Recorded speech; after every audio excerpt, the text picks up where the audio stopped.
Hola queridos hermanos, vamos a tener el estudio bíblico. Estamos a 9 de enero, sábado 9 de enero. Y hoy vamos a continuar estudiando el libro de Apocalipsis. Vamos a continuar con esta serie en la que vamos avanzando poco a poco. Estamos detenidos en el capítulo 5. Ahí vamos a volver. Así que podéis ir abriendo las Biblias, preparándolo todo, mientras los hermanos se conectan y mientras esperamos para hacer una oración. Ya podemos ir disponiendo nuestro momento con la Biblia abierta, Apocalipsis capítulo 5, ahí vamos a retomar. Y bueno, pues vamos avanzando poquito a poco en este nuevo año que hemos estrenado hace muy poquito. Estamos, como hemos dicho, 9 de enero. Bien, vamos a hacer una oración, le vamos a pedir al Señor que Él sea quien nos dirija, quien nos esté llevando en este estudio, y comenzamos. Vamos a orar. Padre, muchas gracias por este momento que ahora tenemos. Gracias porque Tú nos permites, Señor, disponer del tiempo, de las ganas, del querer reunirnos, abrir Tu palabra y recibir alimento espiritual. Siempre tenemos que tomar decisiones y ahora podíamos escoger entre reunirnos, hermanos de diferentes iglesias alrededor de Tu palabra, o también podíamos escoger estar haciendo otras cosas. Pero siempre tenemos que tener la sabiduría de escoger la mejor parte y, sin duda, abrir Tu palabra ahora es una buena parte, es una causa importante.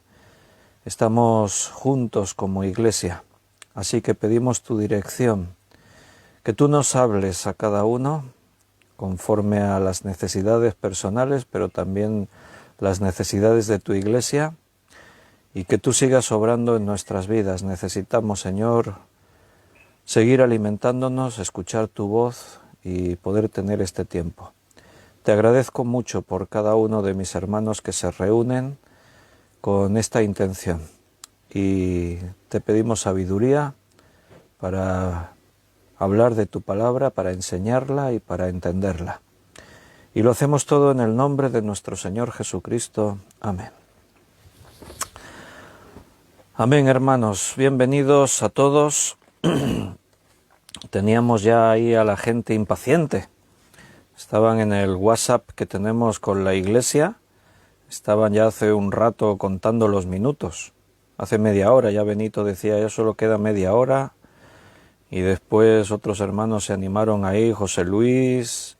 Estaban ya contando los minutos para conectarse y Carmen. Bueno, pues ya estamos aquí, ya estamos conectados. Eso es bueno, que tengamos ganas, que tengamos tiempo de reunirnos, de buscar la palabra del Señor, de estar ahí recibiendo ese alimento espiritual. Y bueno, ya hay un grupo de hermanos conectados. Como hemos dicho, vamos a estudiar Apocalipsis. Es una tarde de frío. Aquí donde estamos nosotros, en Cataluña, en Valls, bueno, no nos ha afectado mucho el temporal. La verdad es que otros años ha hecho también frío como ahora o más frío y nieve tampoco hay mucho. Alrededor sí, las montañas aquí alrededor están nevadas y pueblos de alrededor están nevados, pero aquí justo Valls, nuestro pueblo, nuestra ciudad, no tiene nieve, ha llovido, está lloviendo, pero estamos bien, gracias a Dios. En España hay muchas carreteras cortadas, muchos pueblos incomunicados, muchas personas que se han tenido que quedar confinadas en casa a la fuerza por el temporal, no solo por el COVID-19. Por el tema del COVID-19 sí seguimos confinados, ahora otra vez en el municipio, no podemos salir de nuestro pueblo durante toda la semana y los comercios no esenciales están cerrados también. Solo se permite abrir a supermercados cosas de comida, de alimentación.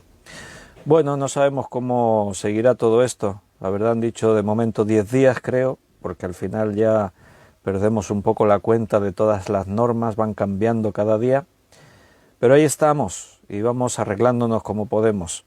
Ayer los alumnos del seminario nos reunimos para estudiar, como estudiantes tenemos justificante porque es una de las cosas que se permiten, estudiar de forma académica, y el seminario, reconocido por el Ministerio de Educación y Ciencia, tiene la posibilidad de que los alumnos inscritos como alumnos cursan una materia, pueden reunirse.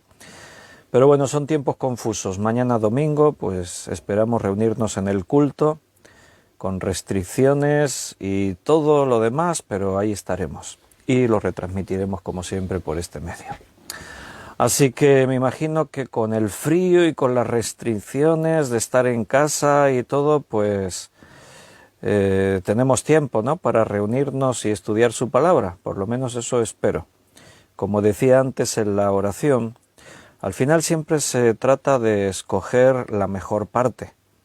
Hay cosas que son obligaciones, hay cosas que son buenas, pero siempre hay que saber discernir entre lo bueno y lo mejor, entre las obligaciones y la mejor parte, que es lo que Jesús le dijo a María cuando estaba en su casa, la casa de Marta, María y Lázaro, y en aquel caso pues Marta estaba muy afanada en las tareas domésticas y más con el invitado que tenían, pero María estaba a los pies de Jesús escuchando la palabra que él estaba enseñando. Y en ese caso no es que lo que Marta hiciese estuviese mal, estaba bien, pero es que María escogió la mejor parte. Y siempre tenemos que tener ese discernimiento. Claro, hay que tener discernimiento porque desde mi punto de vista yo puedo tener mi mejor parte, creer, no, esto es lo mejor, en este momento para mí esto es lo mejor, pero la mejor parte no la decido yo, la decide la palabra de Dios. La palabra de Dios me dice que es lo mejor en todo momento y el Espíritu Santo nos guía a eso. Así que, bueno, tienes tu Biblia abierta en Apocalipsis. Habíamos estado el último día viendo los primeros versículos. Vamos a recordar hasta donde nos quedamos en la lectura. Vamos a comenzar en el versículo 1 y vamos a leer esa primera parte para retomar donde lo habíamos dejado. Y vi en la mano derecha del que estaba sentado en el trono un libro escrito por dentro y por fuera, sellado con 7 sellos.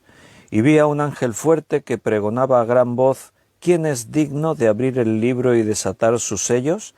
Y ninguno, ni en el cielo ni en la tierra, ni debajo de la tierra, podía abrir el libro, ni aun mirarlo. Y lloraba yo mucho porque no se había hallado a ninguno digno de abrir el libro, ni de leerlo, ni de mirarlo. Y uno de los ancianos me dijo: no llores, he aquí que el león de la tribu de Judá, la raíz de David, ha vencido para abrir el libro y desatar sus 7 sellos. Y miré y vi que en medio del trono y de los 4 seres vivientes y en medio de los ancianos estaba en pie un cordero como inmolado, que tenía 7 cuernos y 7 ojos, los cuales son los 7 espíritus de Dios enviados por toda la tierra. Hasta ahí habíamos leído el último día, habíamos estado meditando. Ahí vamos a retomar. Y como dije antes, bienvenidos y un saludo a los que habéis escrito en el chat en directo. Benito ha escrito, Yoli y Gaby también, Juan Bermudo, Carmen, Beatriz, Ana Karina, Juan Vázquez, Paco, Rosario y Tamara y Liliana son los que han escrito en este chat y los otros hermanos que están conectados. Muy bien, yo dejé una pregunta en el aire el último día porque tenemos la atención puesta en el trono. Hay alguien sentado en el trono con el rollo, el libro escrito por dentro y por fuera en su mano derecha. Y de pie está Cristo, porque dice que vi de pie un cordero como inmolado que tenía 7 cuernos. Ante la cuestión de quién es digno de tomar este libro para abrirlo. El que está sentado en el trono tiene el libro. Jesucristo está de pie. Y parece que Él es el único digno, porque uno de los ancianos lo dijo: he aquí el león de la tribu de Judá, la raíz de David, ha vencido para abrir el libro y desatar sus sellos. Entonces yo lancé la pregunta: ¿quién es el que está sentado en el trono? El león o el cordero está claro que es Cristo, no hay otra forma de interpretarlo. Solamente Cristo recibe esos títulos, es indiscutible. Pero ¿quién es el que está sentado en el trono? Bueno, es necesario, es imprescindible abrir el libro de los 7 sellos. Si no se abriese, todo no habría servido para nada. Abrir ese libro va a desencadenar los eventos que tienen que ver con la redención de todas las cosas, con la destrucción del mal, y nos va a llevar a la entrada de la eternidad con cielos nuevos y tierra nueva. Nadie, ni en los cielos ni en la tierra, es digno de abrir el libro, ni siquiera mirarlo, dice ahí, porque solamente, y tiene que ver con una cuestión legal, solamente aquel que legalmente tenga autoridad y derecho para abrir el libro puede abrirlo, y no se halló a nadie. Pero el anciano dice, pero hay alguien, el león de la tribu de Judá, la raíz de David. Él puede abrir el libro, ha vencido para abrir el libro. Entonces llegamos así al versículo 7, porque dice, y vino y tomó el libro de la mano derecha del que estaba sentado en el trono. Ahí está la pregunta. ¿Quién está sentado en el trono? Cristo toma el libro de la mano derecha del que está sentado en el trono. Este acto de tomar el libro de la mano derecha del que está sentado en el trono no es notado en la tierra. De momento en la tierra no pasa nada, pero no va a pasar mucho antes de que se empiecen a sentir las consecuencias en la tierra. Ahora el Cristo tiene el libro en su mano y Él es el único que tiene la autoridad de abrir el libro, de ir rompiendo cada uno de esos 7 sellos. Y cuando se vaya abriendo ese libro y se vayan rompiendo esos sellos, para empezar a leerlo hay que romper el primer sello. Eso sí va a desencadenar una serie de acontecimientos en la tierra. Ahí van a ocurrir cosas, se va a notar. De momento el mundo está desconociendo lo que está pasando en los cielos. En la tierra nadie ha notado que de pronto Cristo tome el libro en su mano, pero lo van a notar. Van a empezar a venir juicios sobre la tierra, van a empezar a ocurrir cosas. Cada vez, como estudiaremos de ahora más adelante, cada vez que se abra un sello, los acontecimientos en la tierra van a tener efectos devastadores. Este acto que en la tierra pasa desapercibido es el clímax de una larga historia, una historia planificada por Dios desde la eternidad. Ahora mismo estamos en un proceso, estamos dentro del plan de Dios, pero todo esto es temporal, es algo que tiene que ocurrir para llegar a ese momento. En la historia ha habido una serie de momentos claves, momentos trascendentes. Desde que Dios creó los cielos y la tierra, puso al ser humano para que enseñorease de toda su creación. Y cuando el hombre pecó y de esa forma permitió la entrada a la creación del pecado, y cuando el pecado entró en la creación, lo corrompió todo, entró la muerte, entró la enfermedad, entró el sufrimiento, entró todo lo malo que conocemos. Desde ese momento se pone en marcha el mecanismo que Dios había previsto de recuperar todo eso que se perdió. Es un tiempo que marca un proceso. Recuerda, Dios no improvisa, Dios sabía todo lo que iba a ocurrir y su plan ya estaba establecido. Entonces ya estaba establecido el plan relacionado con las cosas que iban a ocurrir. Dios sabía que el hombre pecaría. Entonces no es que Dios crea el universo, crea al hombre y de pronto, ahora el hombre ha pecado, tenemos que improvisar. Dios no improvisa. Dios está creando todavía. No es que Dios creó y salió mal y ha tenido que rehacer. No, todo lo que está ocurriendo estaba previsto. Estamos en un tiempo de selección. Cada persona tiene que escoger dónde pasará la eternidad. De alguna forma Dios está seleccionando a los que compartirán con Él todo el tiempo eterno. Para estar con Dios en la eternidad era necesario que todo esto pasase, porque la primera elección del hombre fue la desobediencia. Entonces, si el plan de Dios no hubiese comprendido todo esto, simplemente habría sido el fin. Dios crea el universo, crea al ser humano, pero el hombre desobedece, peca, así que el hombre tiene que morir, todo como si no hubiese ocurrido nada. Volvemos al punto cero. Pero como Dios sabía que todo iba a ocurrir, Dios tenía dentro de su plan establecido que el hombre pecaría, que el pecado entraría en el mundo y que Dios pone una solución. ¿Por qué? Porque seguimos en un proceso de selección. Todavía estamos en ese punto del Edén en el que el hombre tenía que escoger obedecer y no tomar del árbol de la ciencia del bien o del mal o desobedecer. Aún estamos ahí. Porque el pecado ya está, pero seguimos teniendo en nuestras manos la oportunidad de elección, ya que la salvación, escúchame bien, son cosas profundas, pero vamos a intentar ir asimilándolas. La salvación no dependía de comer del árbol de la ciencia del bien o del mal o no comer, porque Dios sabía que íbamos a comer y por lo tanto todos pecaríamos, todos moriríamos. La salvación no dependía de eso, no dependía del hombre. Eso es lo que la Biblia nos enseña. La salvación no depende del ser humano, porque por naturaleza el ser humano, aunque todo esto son misterios que no podemos terminar de comprender, pero por naturaleza el ser humano tiene la tendencia a pecar, a cometer pecado. Entonces la salvación no dependía de que Adán y Eva no hubiesen pecado en el Edén, la salvación depende de Dios, porque Dios es amor. Y Dios, en las tres personas, Padre, Hijo, Espíritu Santo, determinó cuál era el proceso para poder entrar a la eternidad sin que haya nada malo.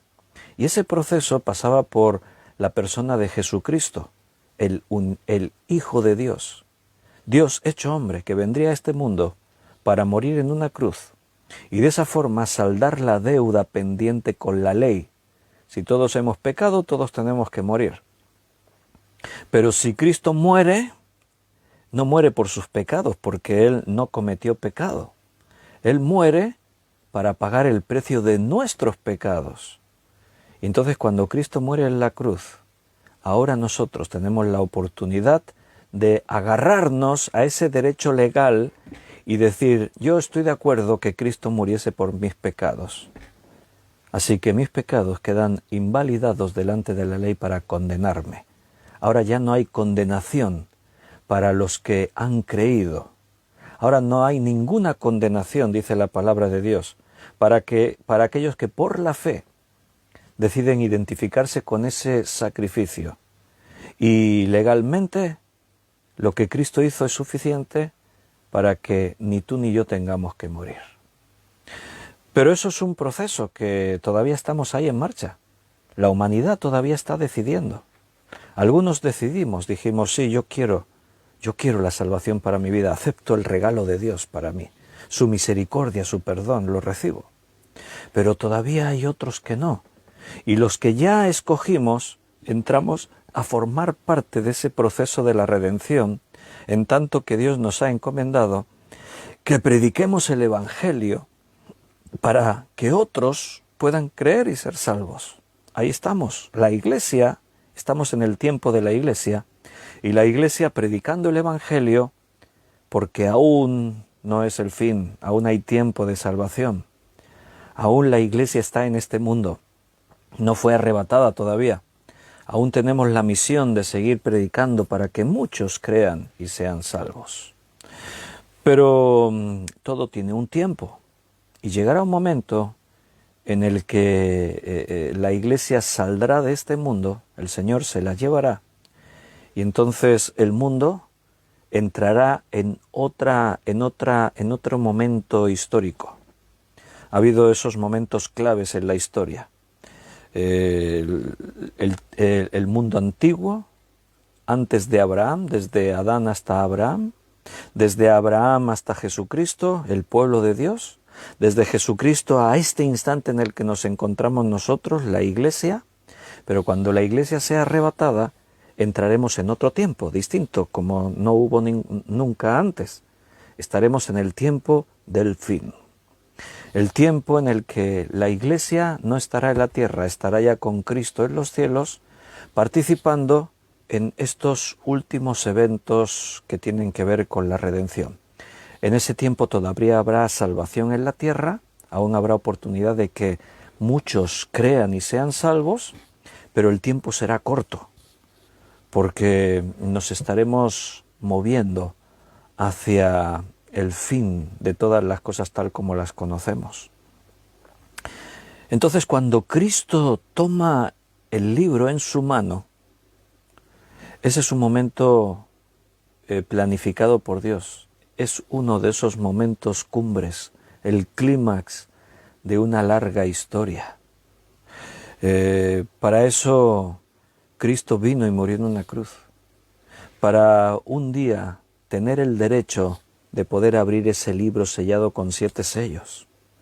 Así que este es un momento histórico, eterno. Es un momento, trascendente, especial, que como yo os decía, inmediatamente todo lo que va a ocurrir a partir de este instante va a tener unos efectos tremendos sobre la tierra. Es el cumplimiento de lo que Daniel escribió en su libro, en el capítulo 7. Acompáñame a Daniel capítulo 7, versículo del 9 al 14. Vamos a leerlo.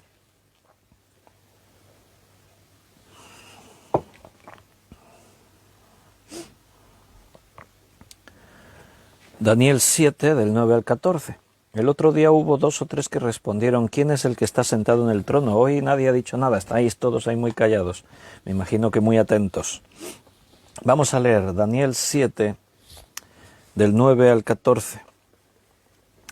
Estuve mirando hasta que fueron puestos tronos, y se sentó un anciano de días, cuyo vestido era blanco como la nieve, y el pelo de su cabeza como lana limpia.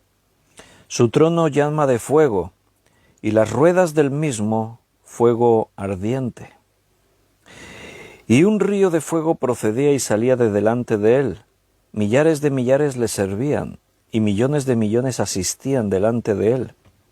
El juez se sentó y los libros fueron abiertos. Yo entonces miraba a causa del sonido de las grandes palabras que hablaba el cuerno, miraba hasta que mataron a la bestia, y su cuerpo fue destrozado y entregado para ser quemado en el fuego. Había también quitado a las otras bestias su dominio, pero les había sido prolongada la vida hasta cierto tiempo. Miraba yo en la visión de la noche, y he aquí con las nubes del cielo venía uno como un hijo de hombre, que vino hasta el anciano de días, y le hicieron acercarse delante de él, y le fue dado dominio, gloria y reino, para que todos los pueblos, naciones y lenguas le sirvieran. Su dominio es dominio eterno, que nunca pasará, y su reino, uno que no será destruido. Lo que estamos leyendo ahora en Apocalipsis capítulo 5, versículo 7, es el cumplimiento de algo que Daniel vio mucho tiempo antes. Dios les reveló a algunos de sus profetas cosas que sucederían en el tiempo. Hay visiones tremendas, hemos visto algunas y aún veremos más, porque a través del estudio de Apocalipsis de pronto nos vemos conectados con libros del Antiguo Testamento, de Ezequiel, de Jeremías, aquí en Daniel. Bueno, hay visiones que tuvieron su cumplimiento en Apocalipsis después de muchos años, desde que aquellos hombres vieron cosas que todavía ni siquiera habían ocurrido. Aquí tenemos algunos detalles más que nos pueden ayudar incluso a determinar, si aún teníamos duda, quién es el que está sentado en el trono. Hemos leído, estuve mirando, Daniel, la visión viene de más atrás. Él ve 4 bestias, él ve a unos cuernos, él habla del cuerno, lo hemos leído aquí, que el cuerno, dice la bestia, dice su cuerpo fue destrozado, entregado para ser quemado en el fuego. Estamos aquí, Daniel está resumiendo la historia, no nos está dando una visión amplia de toda la historia, hay un resumen. Se abren los libros y Satanás es destruido. Está resumido el libro de Apocalipsis en una frase. Hemos leído en el versículo 9, estuve mirando hasta que fueron puestos tronos. ¿Notas que dicen plural? Puestos tronos. ¿Cuántos tronos estamos viendo en Apocalipsis? Hemos visto que el que está sentado en el trono, con el libro en su mano derecha, pero Daniel dice, fueron puestos tronos. ¿De qué tronos habla Daniel? ¿Qué es lo que él vio?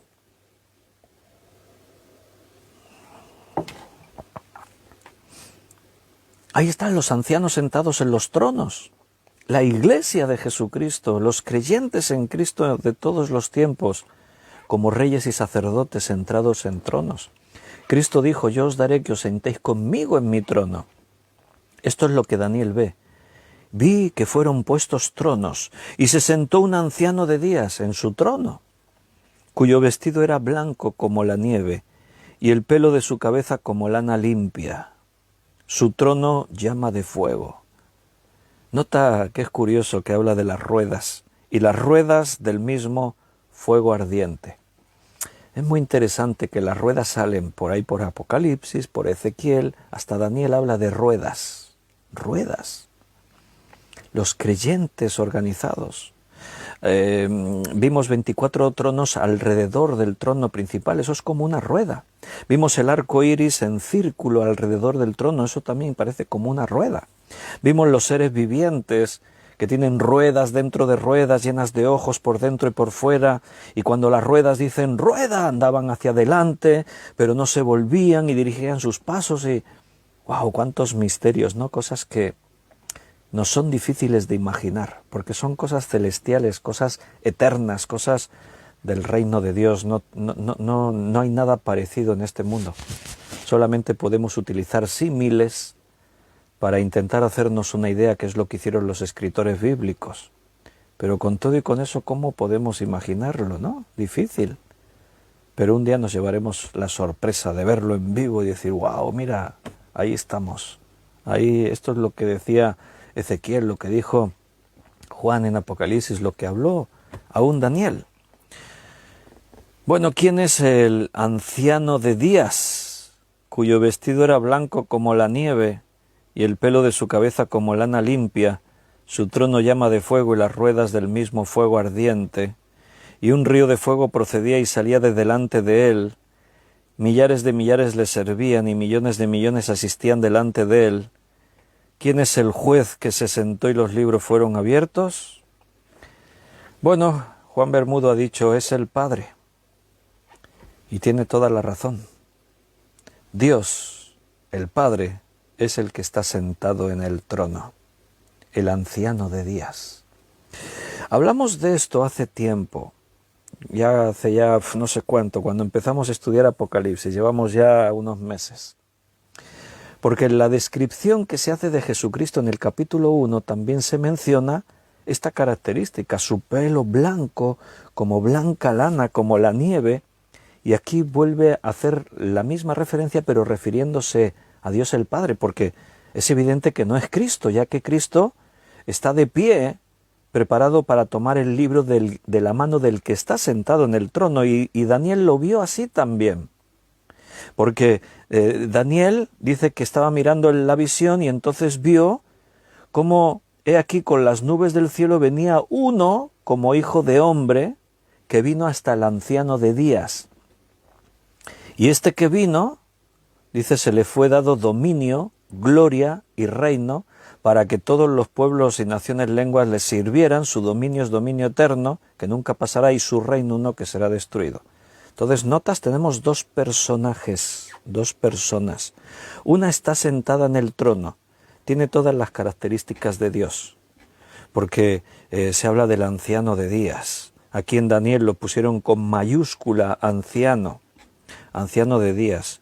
Su vestido y su pelo blanco como blanca lana, pero su trono es llama de fuego, las ruedas, fuego ardiente, un río de fuego procede de ese trono, de él, y millares y millares y millones de millones le sirven. Y dice que es el juez. Y después tenemos a otro personaje, Juan dice que estaba de pie y miró, el anciano dijo, es el león, y dice, yo miré y vi al cordero, y ahora Daniel dice que lo ve viniendo con las nubes, con su gloria, y dice que a él se le ha dado el dominio para reinar de forma eterna sobre todo poder y nación y lenguas, todos le van a servir. Notas, tenemos dos personajes. Entonces, solo cabe una explicación.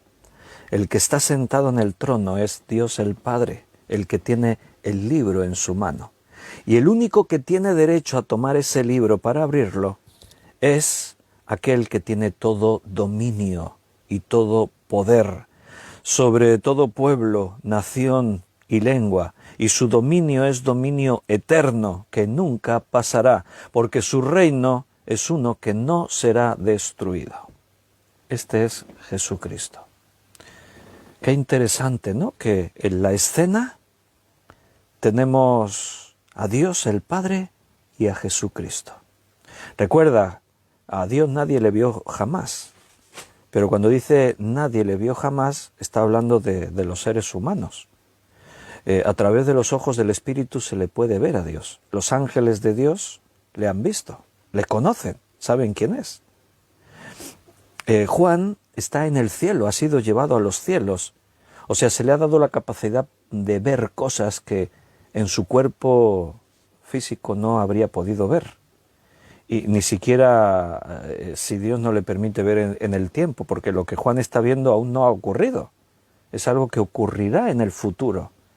Entonces es el poder de Dios dándole la capacidad a un hombre como Juan para poder ver lo que no se puede ver.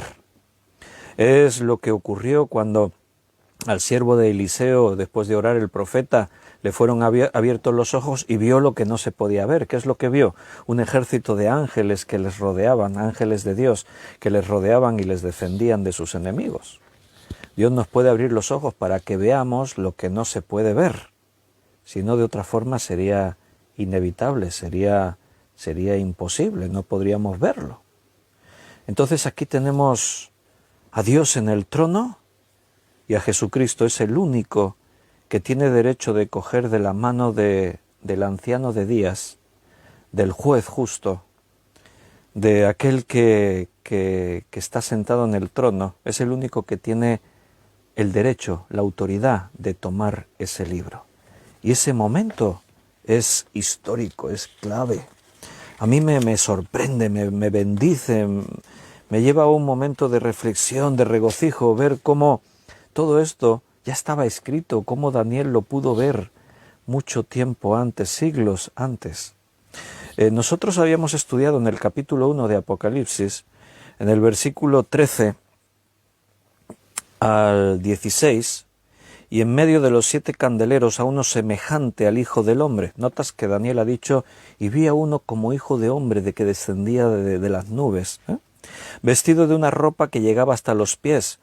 Daniel dice, y el que estaba sentado en el trono tenía unas vestiduras blancas, y ceñido por el pecho con un cinto de oro. Su cabeza y sus cabellos eran blancos como blanca lana, como nieve, y sus ojos como llama de fuego. Ahí Daniel también dice que el que está sentado en el trono también hace referencia a sus cabellos blancos, y sus pies semejantes al bronce bruñido, refulgente como en un horno.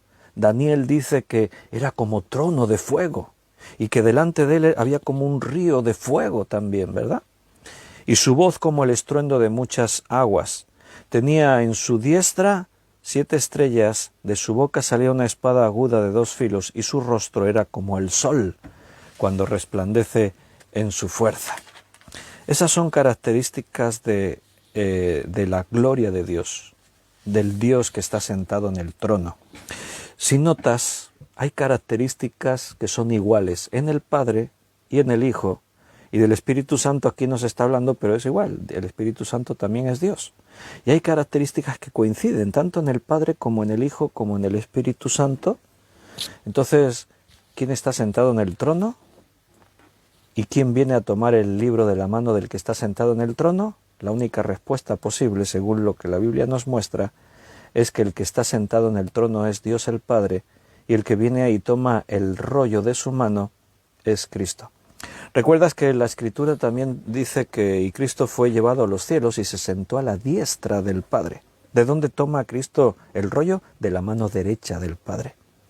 Él fue a los cielos y se colocó al lado derecho del Padre. Esto significa tener toda la autoridad y el poder. La mano derecha del que reina representa eso, toda la autoridad. Cuando Cristo dice que se sienta a la diestra, a la derecha, es que iguala en autoridad.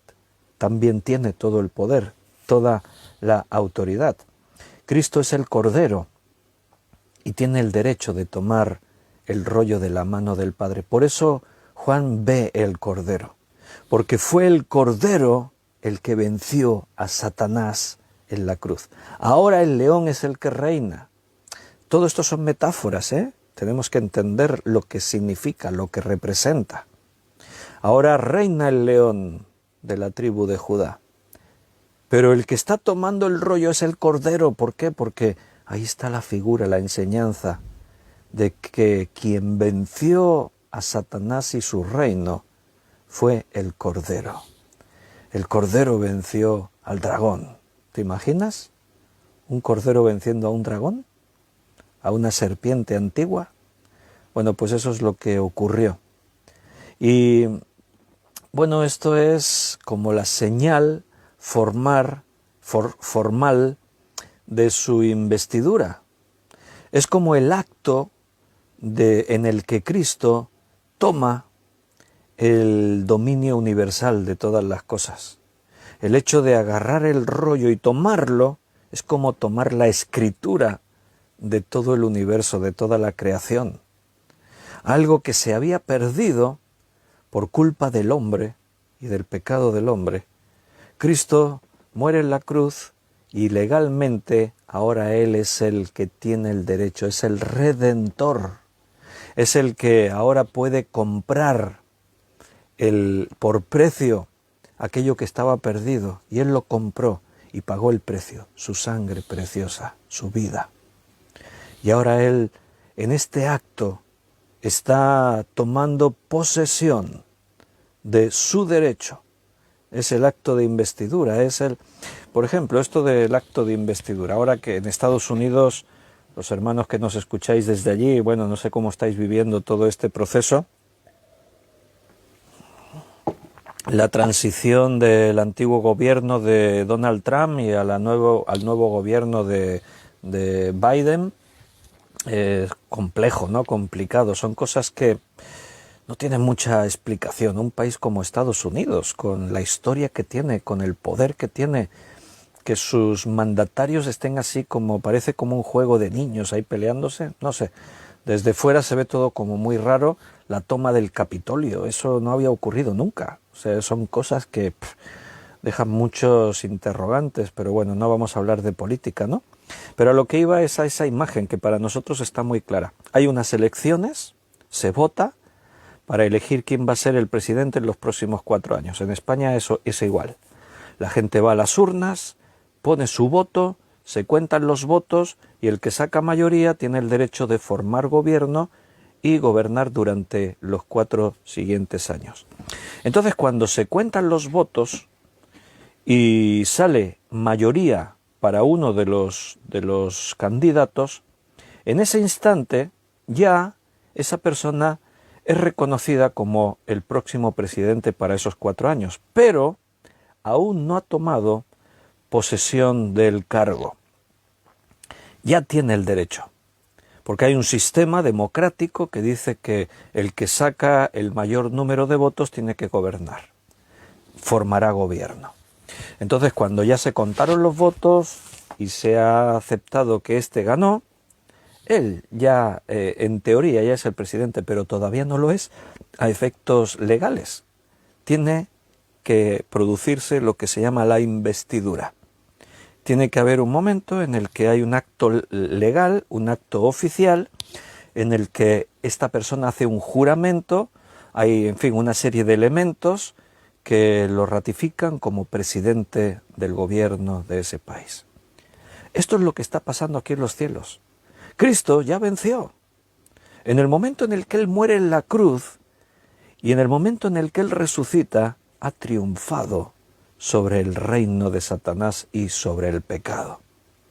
Pero aún estamos en ese espacio de tiempo entre su victoria y el acto de investidura. Aún es ese tiempo. ¿Por qué? Porque dice la Escritura que Dios no retarda su promesa como algunos la tienen por tardanza, sino que es paciente, porque no quiere que nadie se pierda, sino que todos procedan al arrepentimiento. Está dando tiempo para que aún haya personas que se arrepientan y crean. Pero lo que aquí estamos viendo es ese acto formal de investidura en el cual ahora legalmente Cristo toma posesión de su lugar, el lugar que le corresponde, y ahora Él toma el libro en su mano. Es el único que tenía derecho a poder hacer esto. Por eso antes lloraba Juan, porque no había nadie que tuviese el derecho de hacer este acto, de tomar el libro. Pero Cristo sí. Cristo fue el que tomó el libro en su mano derecha. Aquí hay muchas cosas, aquí podríamos detenernos y empezar a escarbar en la profundidad de la palabra de Dios, y realmente yo personalmente me pierdo en tanta profundidad de cosas que hay ahí y que de pronto nos quedamos sin respuesta. Si Dios está sentado en el trono, Él tampoco ha pecado nunca, ¿no? Entonces, ¿por qué simplemente Dios no decide y dice, no, esto es así, es blanco, porque yo lo digo, es blanco porque es Dios? Bueno, porque Dios es justo y Dios no hace trampas. Dios estableció la legalidad porque Él es Dios y Él ha establecido todo. Y Él, lo que ha establecido, está establecido. Y Él ejerce como juez. El juez es el que hace justicia. Pero el juez no es el que, en este caso, da la solución. La solución, el proceso, tiene que haber alguien que lo haga. Dios no podía morir por nosotros en la cruz porque Dios no puede morir, es Dios, es inmortal. Por eso Cristo se hizo hombre para venir a morir por nosotros. Cosas complejas, ¿no? Es que Dios es un Dios muy grande.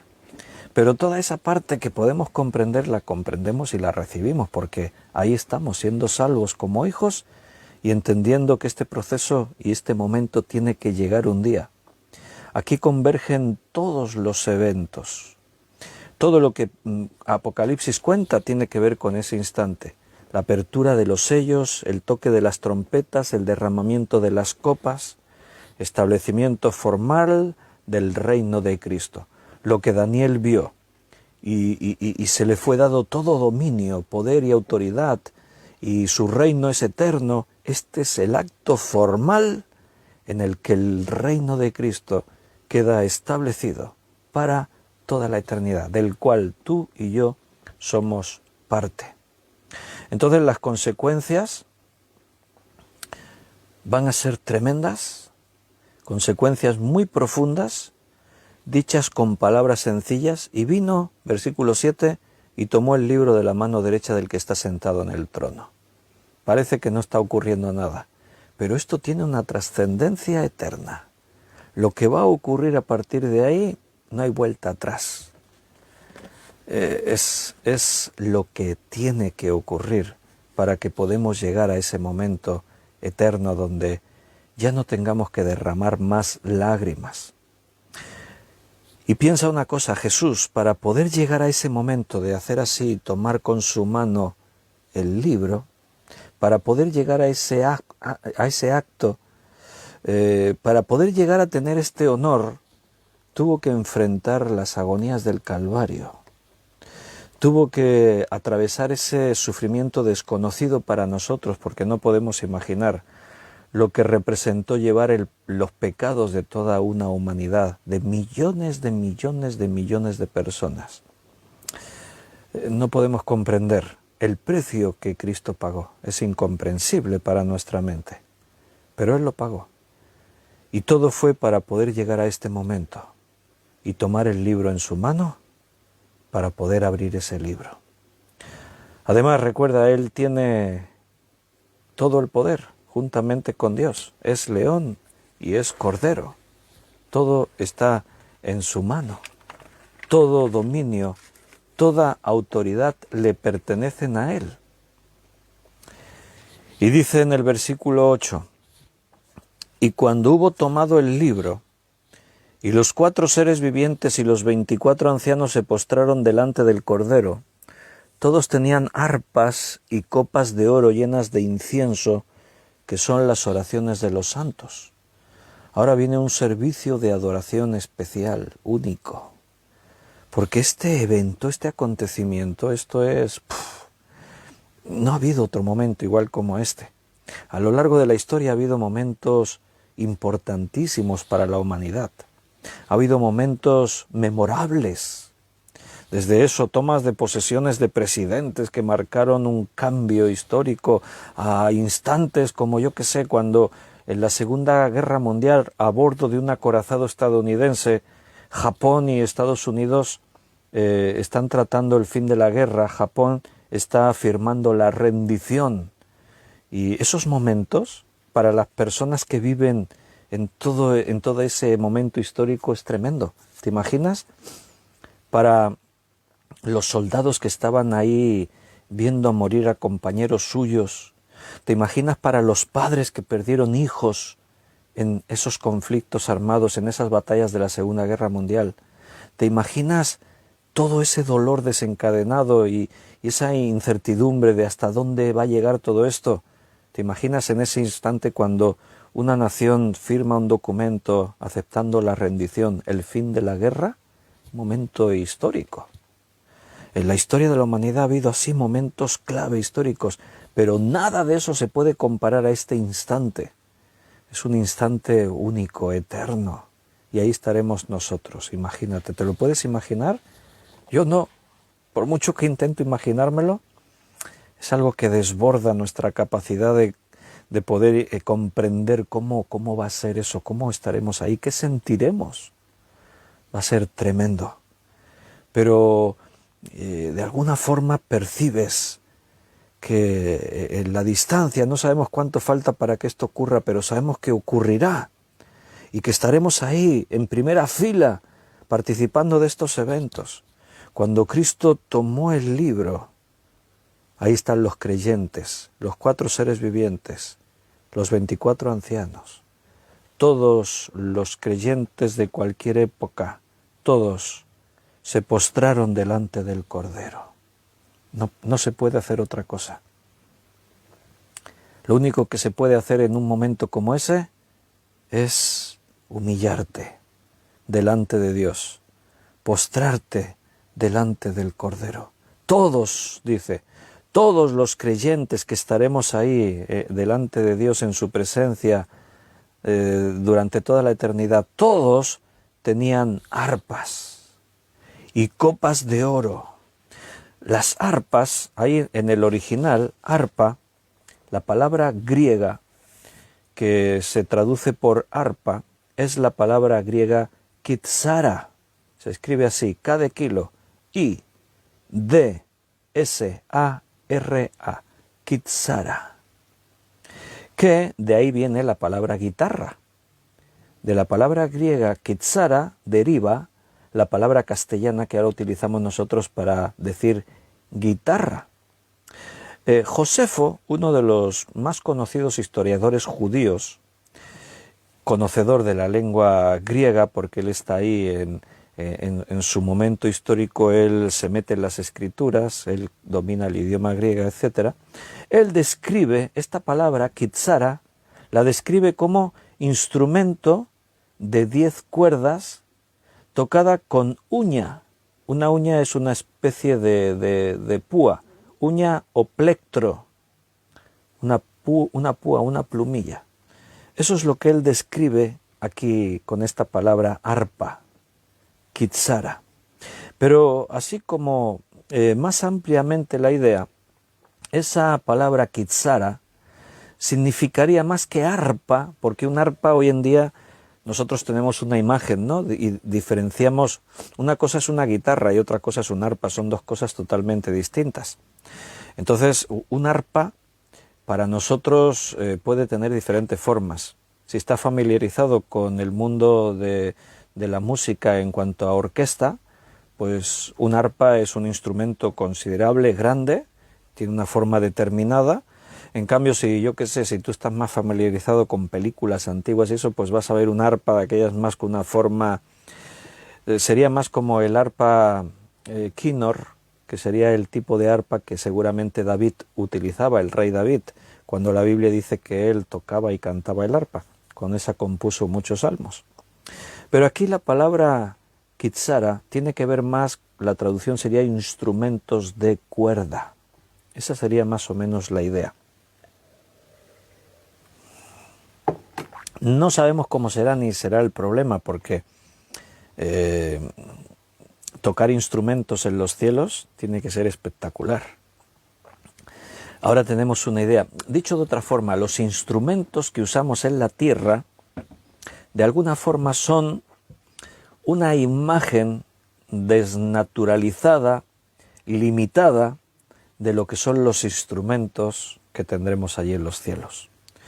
Y la verdad es que la música es algo único para el ser humano. La música mueve a la sociedad, despierta emociones, transmite ideas. La música identifica ideologías. La música forma parte de la vida en nosotros. Y la música bien interpretada, bueno, no tiene límite. Es algo que abre las puertas de la emoción, de la sabiduría, del conocimiento, yo qué sé, es un mundo en el que cada uno de nosotros, de una forma u otra, tenemos que ver. No encontrarán ningún ser humano que sea indiferente a la música, no, es algo. Por eso la música nos va a acompañar toda la eternidad. Y aquí solo algunos son músicos. En la eternidad todos seremos músicos, porque recuerda lo que dice ahí, y todos tenían kitsaras, todos tenían instrumentos de cuerda en sus manos. Digo instrumentos de cuerda, porque esa es la palabra griega, no tiene por qué ser todos iguales, todos el mismo instrumento. Una orquesta se caracteriza precisamente por la variedad. La armonía que se crea en la variedad de instrumentos es lo que hace la música más hermosa. Actualmente un arpa, como yo os decía, un arpa de orquesta, tiene 47 cuerdas y se fabrica incluyendo más de 1988 piezas. Según los expertos, es uno de los instrumentos más complejos y difíciles de tocar. Para que te hagas una idea, ¿tenéis todos en vuestra mente la imagen de un arpa? Y ahí, de arriba a abajo, como en diagonal, hay 47 cuerdas. ¿Sabes? Para que te hagas una idea, la presión que esas cuerdas ejercen sobre el instrumento es de 2,5 toneladas. Un arpa de concierto, de orquesta, es un instrumento complejo y caro. Si tú te quieres comprar un arpa, las más baratas cuestan más de 6.000 euros. Y a partir de ahí puedes gastarte 12.000, 15.000, 20.000, 50.000 euros. Así que no estoy tratando de desanimar a nadie. Si alguno pensaba, el sueño de mi vida es ser músico de arpa, adelante, no te desanimes. Es más fácil la guitarra, pero si quieres tocar el arpa, nos iría bien un arpa en el grupo de alabanza de la iglesia. Adelante, pero tendrás que trabajar mucho y realizar un buen desembolso económico. Pero no os quiero desanimar. Adelante. Y si no, pues te queda el consuelo de que en los cielos, pues todos seremos músicos y tocaremos instrumentos de cuerda. Me imagino que habrá de todo, diferentes tipos de arpas, diferentes tipos de guitarras. Aquí en este mundo hay mucha variedad de instrumentos de cuerda, muchos. La lista es larguísima. Están los instrumentos más modernos, las guitarras más modernas que usamos hoy en día, guitarras eléctricas, bajos eléctricos, guitarras acústicas, la guitarra española, pero hay otros muchos más instrumentos de cuerda. Pues allí en los cielos será así. Y aunque aquí dice kitsaras, instrumentos de cuerda, bueno, seguramente habrá mucho más que eso. Los salmos leemos de otros muchos instrumentos, címbalos, resonantes, y bueno, hay de todo. Así que esa escena de los cielos va a ser tremenda. Una multitud de millones adorando a Dios, tocando todos esos instrumentos y sin desafinar, porque ahí seremos músicos perfectos, todos ahí tocando impresionante. Además de las arpas, tienen dice también, tienen copas de oro llenas de incienso, que son las oraciones de los santos. Esto también es muy interesante, las oraciones de los santos. Todas las oraciones de los santos de todos los tiempos están ahí. Hay diferentes lugares en la Escritura en los que se nos dice que ninguna oración para Dios es vana o se quedará sin respuesta o será olvidada. Te puedo mostrar un texto como ejemplo, Salmo 141, versículo 2. Salmo 141, 2. El salmista David decía: suba mi oración delante de ti como el incienso, el don de mis manos como la ofrenda de la tarde. David era consciente que nuestras oraciones suben delante de Dios como el incienso. El incienso es una forma visual para que nosotros entendamos. Cuando se quema el incienso busca provocar humo que lleva en sí mismo el aroma de ese incienso. Entonces, cuando se quema el incienso, seguramente todos en vuestras casas alguna vez habéis encendido una barrita aromática. Se dicen varitas de incienso, no todo es incienso, hay diferentes cosas, elementos, pero todos, si habéis encendido alguna vez una varita de estas y le encendéis, no está con la llama, sino que lo que hace es queda como una brasa y de ahí va quemando y va saliendo el humo, y ese humo impregna todo el ambiente de un aroma especial. Esa es la idea. En el templo estaba el incensario, un lugar donde se quemaba el incienso, y ese incienso, ese humo, se desprendía y llenaba todo el espacio con un aroma peculiar, único. Y eso era una ofrenda para Dios. Era decir, bueno, que este olor grato suba hasta la presencia de Dios. Esa imagen de ese incienso quemándose, subiendo ese humo como figuradamente hasta la nariz de Dios, eso representa la oración de todos los creyentes. Cuando tú ores, tienes que ver esto así. Tu oración para Dios es un olor grato. A Dios le gusta que le hables. A Dios le satisface, le alegra cuando nosotros venimos y traemos nuestras oraciones delante de Él.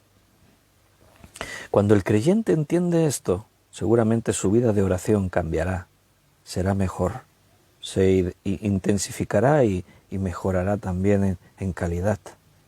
Porque a veces oramos Y claro, yo estoy aquí en mi espacio solo, en mi lugar donde no hay nadie, y oro, y mis palabras suenan, pero en principio yo no veo que nadie las esté oyendo. Por fe creo que Dios las oye.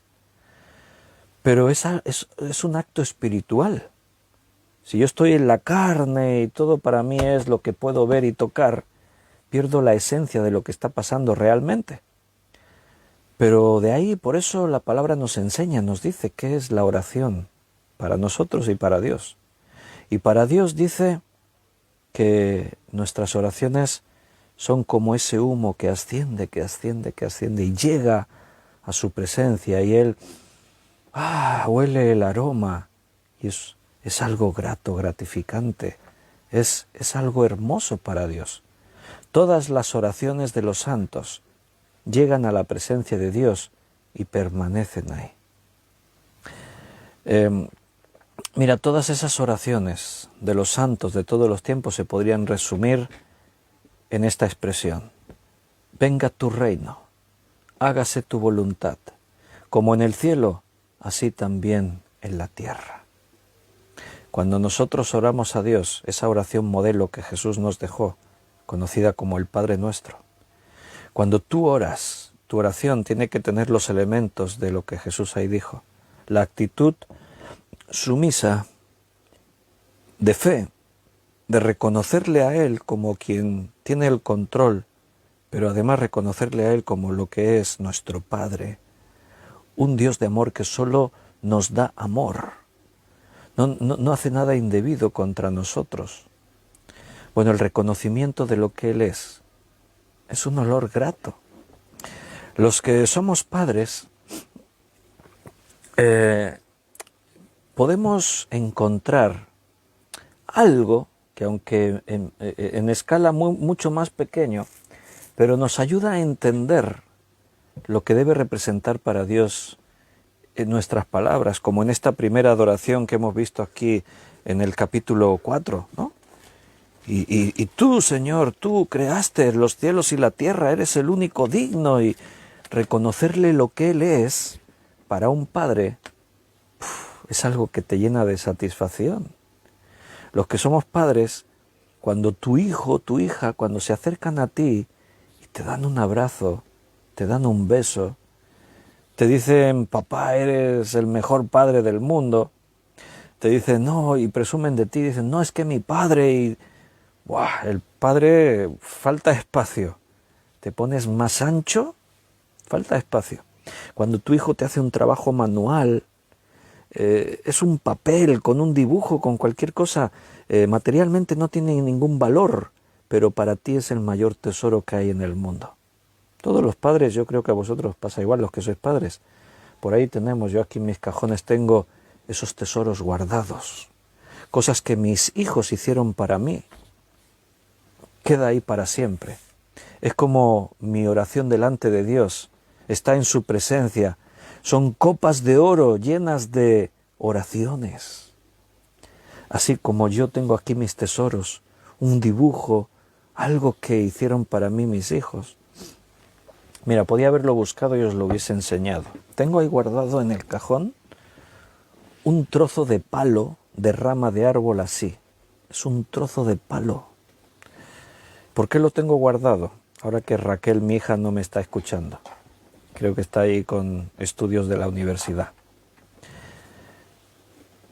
Cuando ella fue el primer día al colegio, tenía 3 años. Y cuando fue el primer día al colegio, como todos los padres, lo pasamos más mal nosotros que ellos. Preocupados, ¿cómo estará? La primera vez que van a estar tantas horas sin tener nuestra compañía, el padre o la madre. Y el primer día que ella fue al colegio, pues los padres preocupados y tal, y a mí se me ocurrió, digo, a ver si a la hora que salen al patio, a ver si la puedo ver, porque el patio de su colegio daba a una parte donde hay un parking aquí en Valls, entonces hay una tela metálica y tú desde ahí podías ver a los niños en el parque, ¿no? Y allí estaba yo en la tela metálica mirando a ver si veía a Raquel, 3 añitos, a ver cómo está, a ver si la veo que esté bien, espero no verla llorando, espero a ver si... Y entonces la vi por allí y estaba jugando con un palito, en su mano estaba allí jugando con otras niñas en el suelo con la tierra, Y entonces alguien me vio y le dijo a ella, mira, tu padre. Y entonces vino corriendo allí donde estaba y vino con una sonrisa tremenda en su cara al verme. Y nada más llegar a la tela metálica, a través de la tela metálica me dio su palito, me dijo, toma, para ti. Y me lo regaló. Para ella era algo que estaba yo usando, pero para mí fue un tesoro. Lo cogí, lo guardé y dije, gracias, hija. Y me lo guardé y todavía lo tengo guardado. Hace ya casi 20 años que tengo ese palito guardado por ahí. Un tesoro. Mira, para Dios tus oraciones son tesoros. Por eso dice ahí, copas de oro llenas de incienso, que son las oraciones de los santos. Fíjate que no dice de la iglesia. ¿Recuerdas que te dije que desde Apocalipsis 3 en adelante el concepto de iglesia ya no existe? Porque iglesia, ese concepto es nuestro ahora, en este tiempo. En Apocalipsis son los santos, son los mártires, son los justos, somos los redimidos de cualquier época. Y las oraciones de todos los que han creído en Dios en todos los tiempos, nunca esas oraciones han quedado en el olvido. Nunca fueron a un lugar al que nadie le importan. Tus oraciones son valiosísimas para Dios. Así que a partir de ahora, cada vez que ores, recuerda que lo que tú le digas a tu Padre que está en los cielos, para Él es como un tesoro, es como un olor grato. Está ahí mirándote y está sonriendo. A veces nosotros estamos llorando aquí, Señor, ay, mira qué problemas que tengo. Y Dios en los cielos está recibiendo tu oración con gozo. Es como cuando tu hijo viene ahí con un problemón, viene llorando con un problemón, se me ha roto el juguete, ay, viene ahí, oh. Y tú dices, a ver, hijo, le coges el juguete y lo miras, sonríes y dices, no, hombre, no te preocupes, yo te lo arreglo. Y haces clac, clac, clac, toma, está arreglado. Y el hijo ya se limpia las lágrimas y se va a jugar. Nuestros problemones, nuestros problemas no son problemas para Dios. Pero a Él le satisface tanto que tú vengas a Él con tus problemas. ¿Te gustaría, si tú eres un padre, que cuando tus hijos tienen un problema se vayan al vecino a ver si el vecino le soluciona el problema? No, claro. Te ofenderías, te enfadarías. Oye, ¿y por qué no me pides ayuda a mí que soy tu padre? ¿Por qué vas a ver al vecino? Bueno, pues a Dios le satisface mucho que tú vengas a Él con tus problemas, con tus oraciones, con tu gratitud, con tu reconocimiento. Señor, no hay un Dios como tú.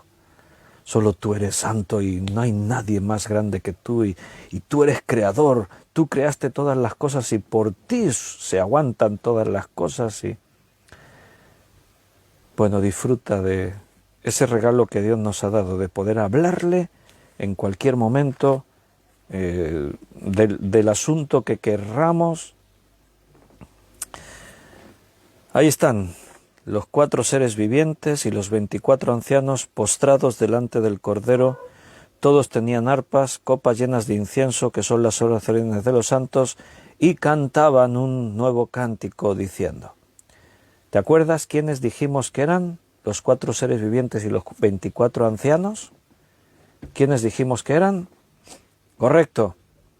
Todos los santos, todos los creyentes de cualquier época, todos los justos, o sea, los que fueron justificados con la sangre de Jesucristo, todos están representados en estas figuras.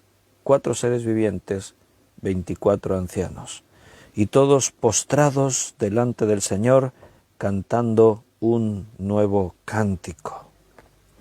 ¿Qué quiere decir un nuevo cántico? Bueno,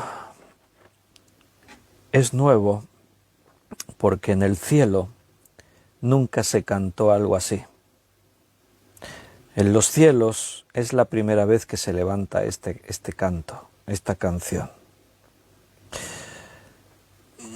Recuerda una cosa, el contenido del canto dice, digno eres de tomar el libro y de abrir sus sellos, porque tú fuiste inmolado y con tu sangre nos has redimido para Dios de todo linaje, lengua y nación.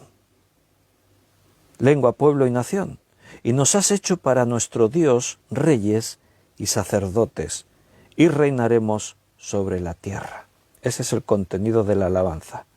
Recuerda, los ángeles de los cielos no cantan cánticos de redención.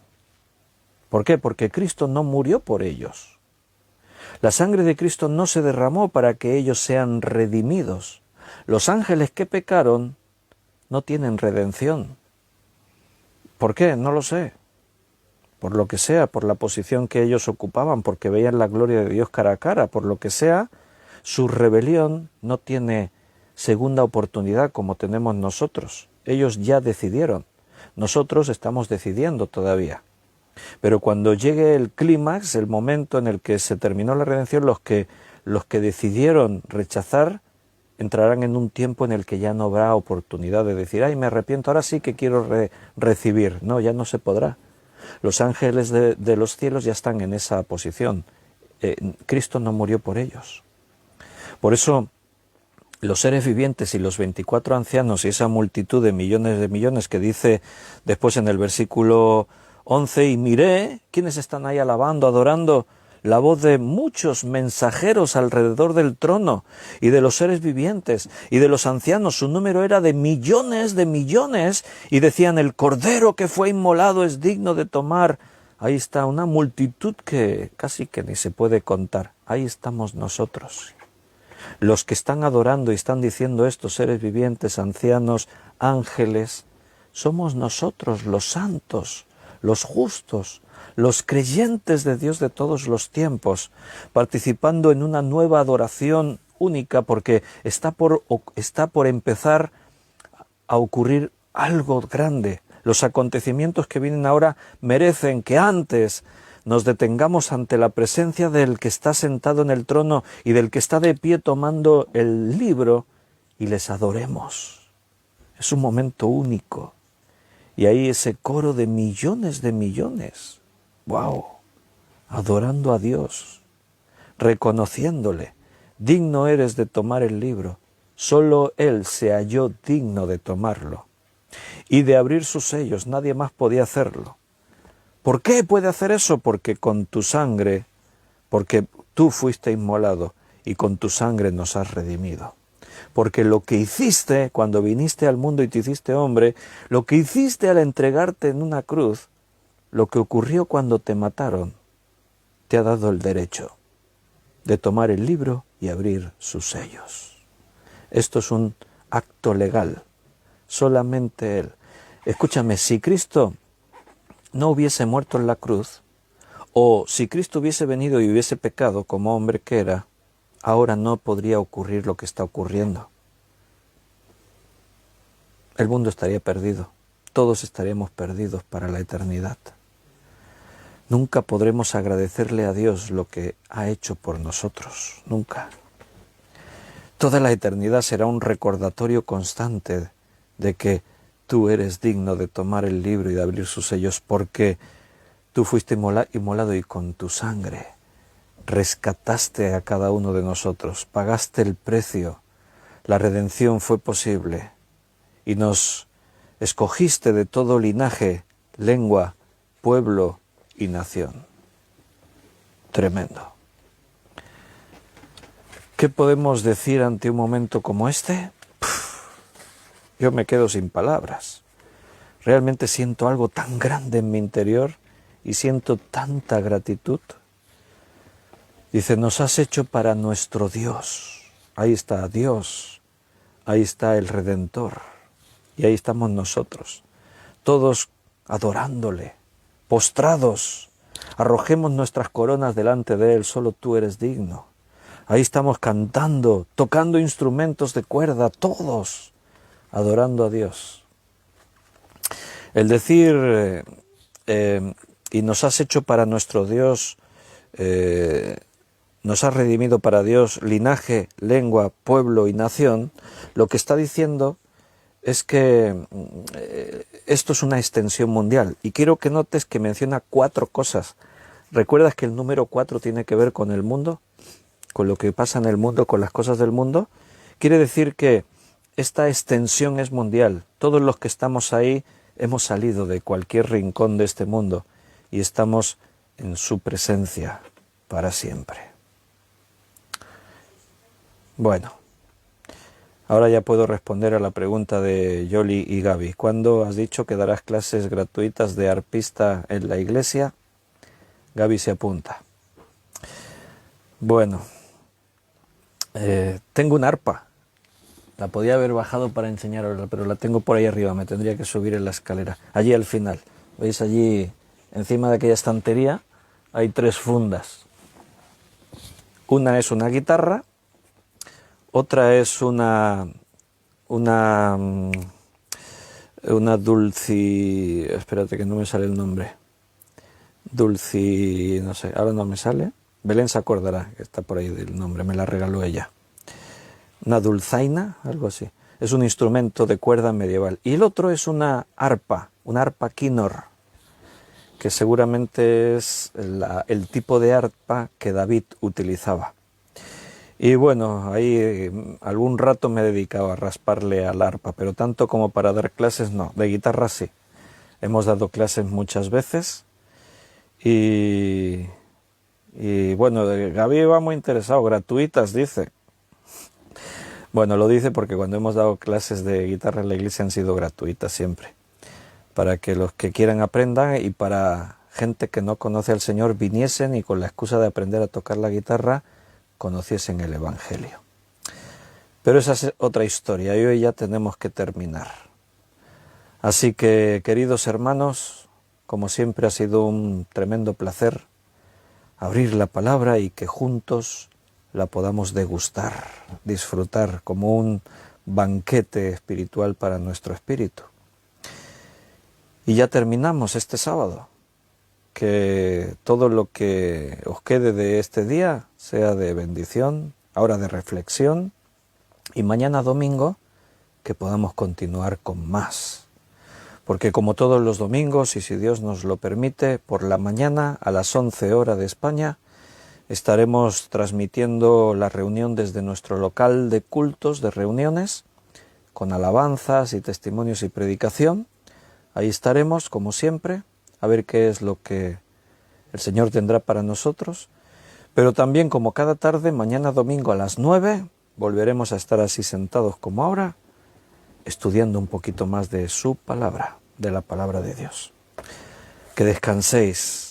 Si estáis calentitos en casa, en esta noche que pinta que va a ser muy fría, por lo menos aquí, no sé en otros lugares cómo estáis, los de Ecuador, no, ahí en Ecuador están casi en bañador.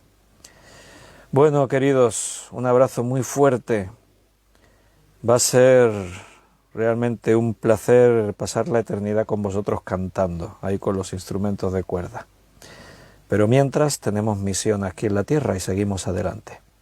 Hasta mañana si Dios quiere. Un fuerte abrazo. Que Dios os cuide y os bendiga.